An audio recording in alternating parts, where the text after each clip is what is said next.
use my phone. Press my phone. It's very dangerous. Grab my phone and pressed it. It's not a pothole at all right now. Well, like a ridge that you can fall off into. Yeah. Thank God we're not driving on the left side.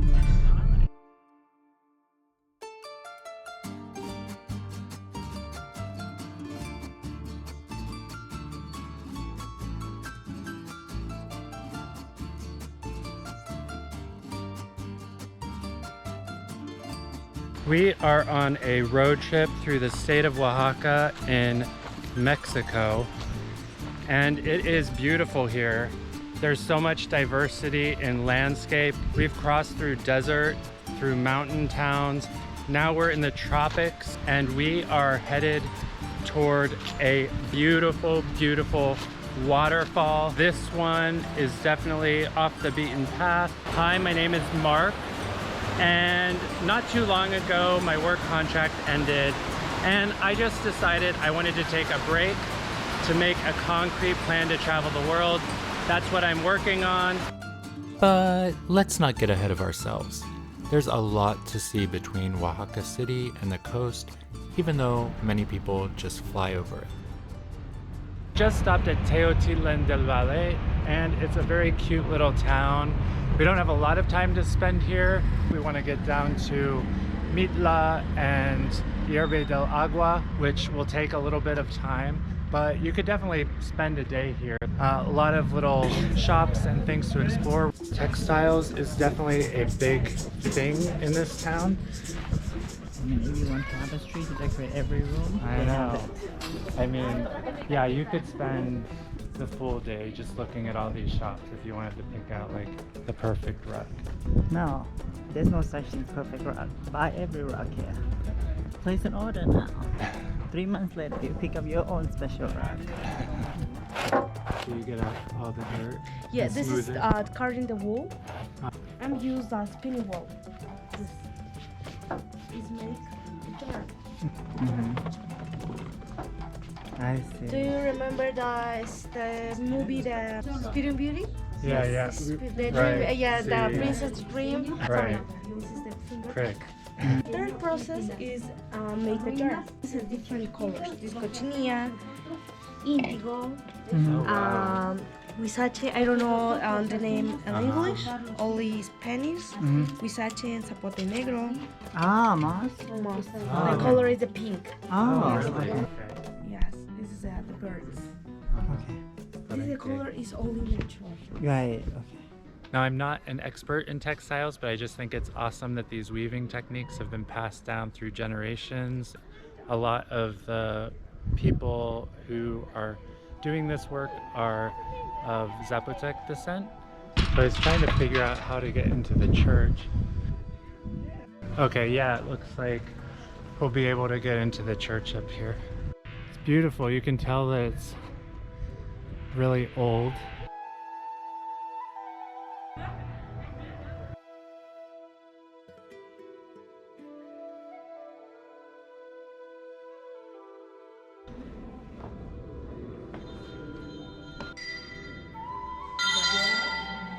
Church was beautiful inside. I wasn't expecting so much kind of turquoise aqua green in the ceiling.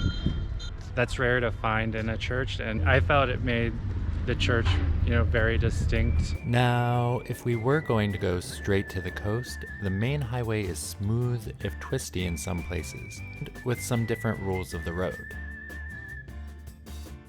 But of course, what road trip is complete without a few detours? And that's where things started to get bumpy. An hour and a half to 2 hours outside of Oaxaca City is the beautiful site of Hierve el Agua, which literally means boiling water. And that is because there is a spring down there. Along with the springs are these seemingly frozen waterfalls. It looks like moving water, but actually it isn't.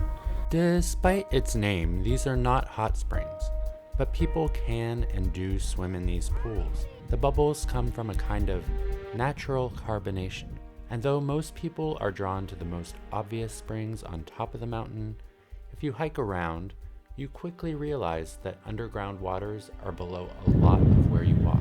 There's still a little bit more, well, there's still a lot more trail to go. We're gonna try and get down a little bit further before heading back up to the springs. Come here, let me show you something. This entire place is a spring. Wait, let me show you. Come here. Oh. You see? The rock. The spring coming out from the rock. Oh my gosh, yeah. See, the whole thing, it's just the way it's popping up on us. So you know, there's a real hiking trip down there. Yeah, I was going to say, there are people down there, so we have to decide how far to go. Let's go now.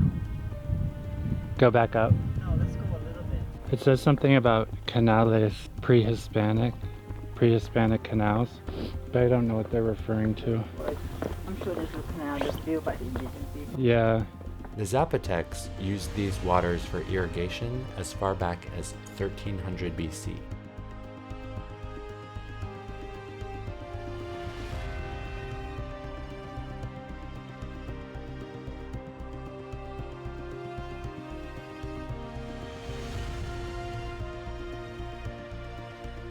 If you listen closely, you can hear the quiet little trickling of the water, which I imagine is just adding to the formation. Really crazy to think about. This is the end of the trail. So we've done the full trail. Now, losing daylight is a thing, but so are sunsets, and it's hard to pass up a sunset at such an epic location. But staying till dark can come at a cost, as we shall see. So you can probably barely see me, but we are headed toward Mitla, which is where we're staying the night. It's taking us on this road that's supposed to be 4 minutes faster than the traditional route, but basically it's taking us over this mountain. Would you recommend this place? Yeah, I definitely recommend this place. The mountain range is beautiful, but yeah, it's kind of like a weird way to go, driving in the dark. There is a more main route over on the other side, but we're choosing to take the path that's a little bit less trodden. This is like basically all we're seeing right now. Wow, look at these views. Well, like a ridge that you can fall off into. Thank God we're not driving on the left side.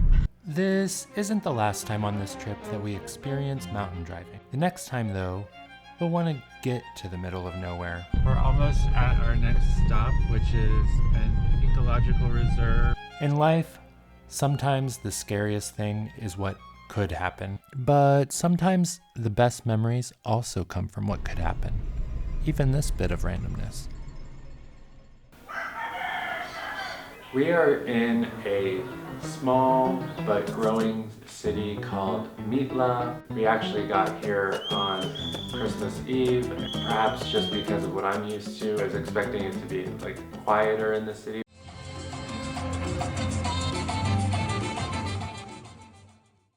The town's a lot busier than I thought it would be on Christmas Day.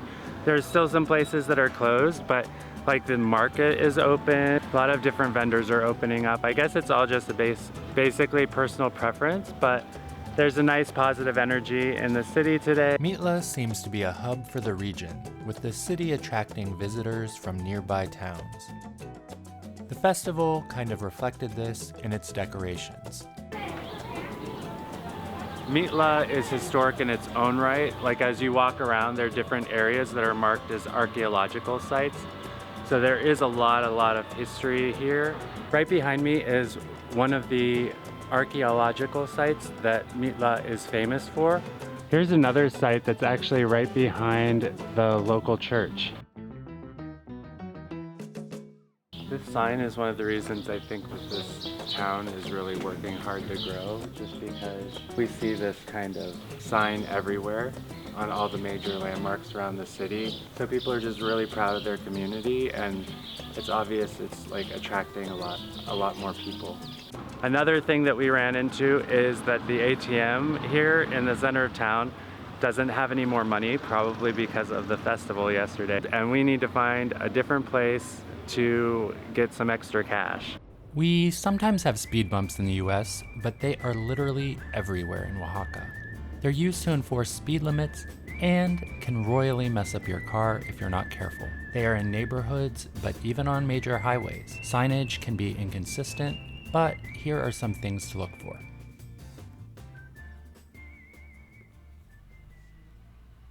So we're driving up to San Jose del Pacifico. It's a small mountain town in the state of Oaxaca. One thing we were just talking about is how green the mountains are. And San Jose del Pacifico is most well known for probably magic mushrooms, because magic mushrooms are kind of trendy, but the locals here have been using magic mushrooms as part of sacred ceremonies for hundreds of years.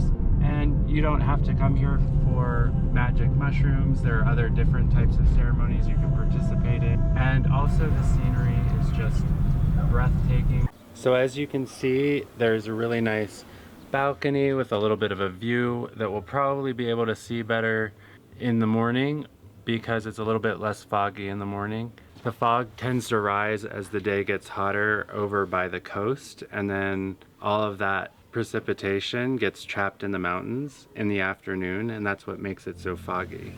I'm not going to lie, it was a struggle to get out of bed this morning, but I'm so glad I did. It is just gorgeous out here today. The sun is shining. Trying to decide what to do with the time that we have here in this little town. It might just end up being a little bit of exploration. It's like a different experience being out here when the fog is cleared. So we're just headed up to the Mirador sign, which is one of the less arduous hikes that you can do in town. You just kind of walk through the neighborhood a little bit and you just keep climbing, and eventually you'll hit a cafe. You'll find some stairs and then you just go up the stairs. I kind of bypassed shaving and all of those types of things because I really had to force myself to get out. It's important to get out in San Jose because you have a narrow window of time before the fog comes in. And that's kind of like life too. It's a video. You never have as much time as you think you do. Living in the moment doesn't mean you completely forget about time, but that you come to fully appreciate how valuable each moment is. Oh wow, town keeps getting further away, even just a little distance.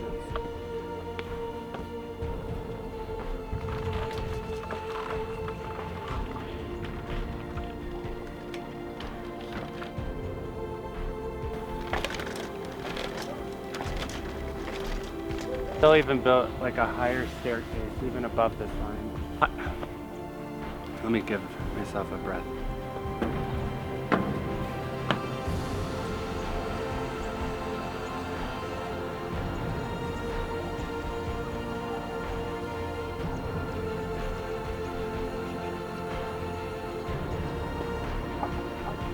I think the sign is just something to target, you know, it's just a way to like have a goal. But yeah, the views are definitely what makes this like impressive.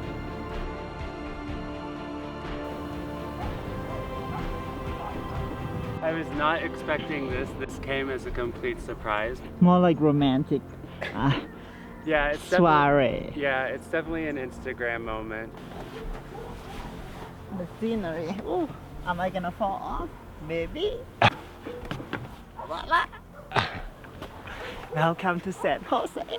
San Jose has many little nooks where you can enjoy yourself for a moment in nature. Before heading out, we stopped at this little place. We're in a little place that is literally called the Enchanted Forest, El Bosque Encantado, and they just have a nice little setups. And yeah, it's just a simple thing that you can do while you're in town to enjoy your time here. You can start to see the clouds. Earlier today it was more blue, but now you can see the clouds coming in, and eventually this whole area will be just filled with cloud. One of the famous things you can do here are the Temazcal ceremonies, which seemed really intriguing. At the end of the day, I felt like we weren't going to be spending enough time here to be in the right mindset to do it. I feel like if you really want to get something out of it, it's good to have at least a couple of days here so you can kind of go into it with the right frame of mind. Let's go to the Mirador. Look at the fog. Let's go. It's about 2 p.m. and just like clockwork, the clouds are coming in and you can kind of see it happening in action right behind me where we were earlier this morning. The Mirador sign is about to be covered with clouds. And yeah, it's just, there's a straight line of cloud hanging over the entire town. Should we let them go?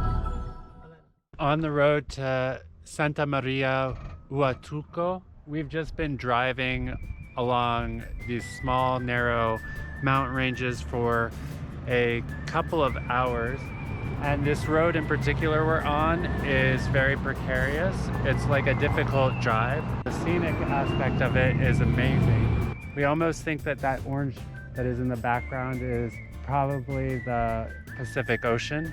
Santa Maria Huatulco is more inland than the Huatulco you might be thinking of. And we're not spending the night there. Our Airbnb is actually in the middle of a jungle. With the sun going down, that means we likely face another ominous drive in the pitch black on an unknown dirt road without anyone around.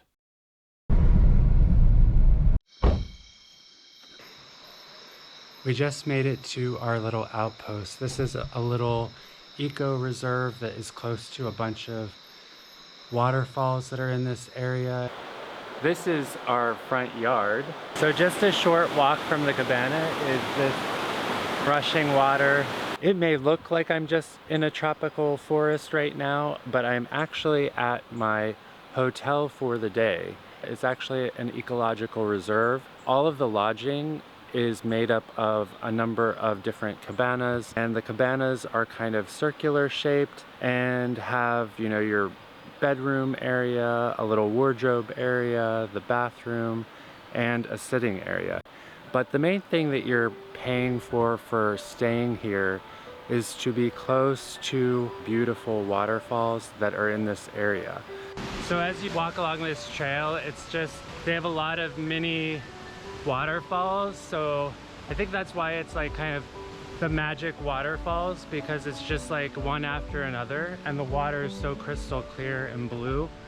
It's very, very beautiful. As we walked along the trail, passing one waterfall after another, they kept getting bigger. If we walked forever, would they keep getting better? Part of me wanted to find out, and part of me wanted to swim.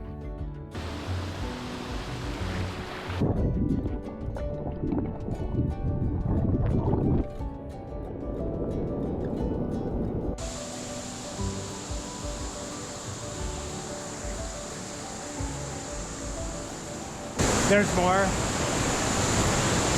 Okay, there's another one. I would have been happy here for a little bit. I would have been happy here. One thing about travel is you just sometimes want to just enjoy the moment and not hope for something different or better. So that's what I'm trying to do a little bit right now. But curiosity is probably going to get the best of me, and I'm going to want to go and see what else is up there, because there is something else up there. Let's go check out the source of all the water. I don't even think this could go on forever, honestly, because it is the mountains. So, I mean, it has to start at the peak of the mountain. Let's go check that way quickly. But we should just settle with some spot. Uh-huh. You know the one with the swing? Yeah. So here's the next best thing. Wow. Just keeps going higher and higher.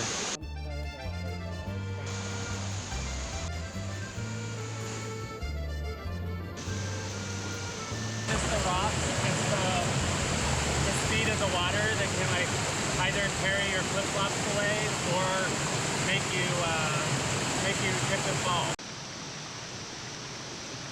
Be careful. Without that rope, there would be death.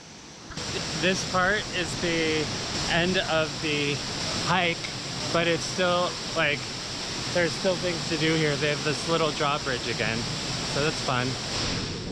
You just keep going, coming up the mountains, and there's just waterfalls everywhere, and then you reach the top of the hike, and it's this beautiful little place, and it's a wonderful like hangout spot.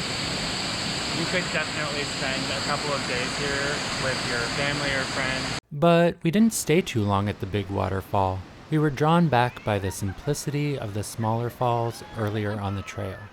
Everybody so far who's gotten here, you know, people are starting to arrive a little bit. They're just like head-tailing it to the top.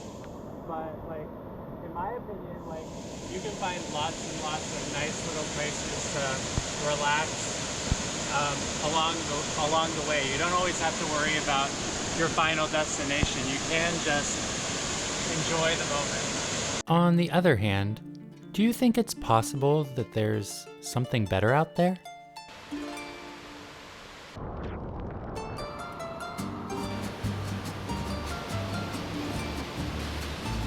I have to run to avoid another nighttime driving misadventure, but subscribe to follow along, and please take a moment to like this video so others can find it. We'll be going to Oaxaca's beaches next. In the meantime, watch this video on Oaxaca City.